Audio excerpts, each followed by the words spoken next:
সালাম আলাইকুম ভালোবাসার মানুষজন, কেমন আছেন? আজকে অনেকদিন পর বাইক নিয়ে হাইওয়েতে উঠলাম। আসলে সচরাচর এরকম ওঠা হয় না। যারা কর্মচারী মানুষ, যারা চাকরিয়ান মানুষ, তারা কষ্টটা আমার বুঝতে পারবেন। সারাদিন ডিউটি করে একটু মন চাইলো একটু চা খেয়ে আসি। তো ওই চা খাওয়া থেকে আর কি ভাইকে, আমার একটা খুবই কাছের মানে ছোট ভাই, ওকে নিয়ে আমরা চলে গেলাম 300 ফিটের উদ্দেশ্যে। এই ফাঁকে মনে মনে ভাবলাম যে আসলে 300 ফিটের উদ্দেশ্যে যাচ্ছি, তো রাস্তা প্রেমীরা সবসময় চাই একটু ওভার স্পিড গাড়ি তোলার জন্য। তো আমি সব কিছু নিয়ন্ত্রণে রেখে আমি গাড়ির স্পিডটা তোলার চেষ্টা করলাম। আপনারা দেখতেই পাচ্ছেন স্পিড তোলার চেষ্টা করেছি, আসলে ওইভাবে হয়েছে কি না সেটাও বুঝতে পারছি না।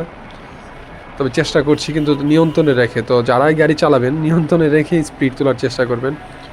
আর আরেকটা কথা বলতে চাই, ওভার স্পিডে গাড়ি চালানোর সময় অবশ্যই খেয়াল রাখতে হবে আপনার মাথায় হেলমেট আছে কি না, সেফটি আছে কি না। কারণ সেফটি ফার্স্ট, সেফটি মেনটেন করে তারপর হচ্ছে গাড়িতে উঠবেন। আমরা সচরাচর বাইকাররা কিংবা যারা বাইক চালাই অনেকে সেফটি মেনটেন করেন না ভাই। তাদের উদ্দেশ্যে বলতে চাই, সেফটি মেনটেন করবেন, হেলমেট পরবেন, যেগুলো দরকার স্বাভাবিক আমাদের গাড়ি চালানোর জন্য। ওইগুলো আমরা পরিধান করে তারপরে বাইক চালাবো। আশা করি সেক্ষেত্রে অ্যাক্সিডেন্টগুলো হবে না, আমরা অ্যাক্সিডেন্ট রোধ করতে পারবো। আর আরেকটা কথা হচ্ছে, পাক্কা 3 মাস পর এই রাস্তায় আসলাম। আজকে এসে ভালোই লাগলো।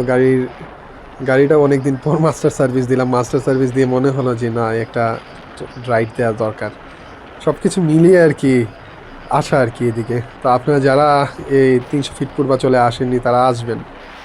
রাস্তাটা অসাধারণ, একটা বাইক দিবে আপনাকে।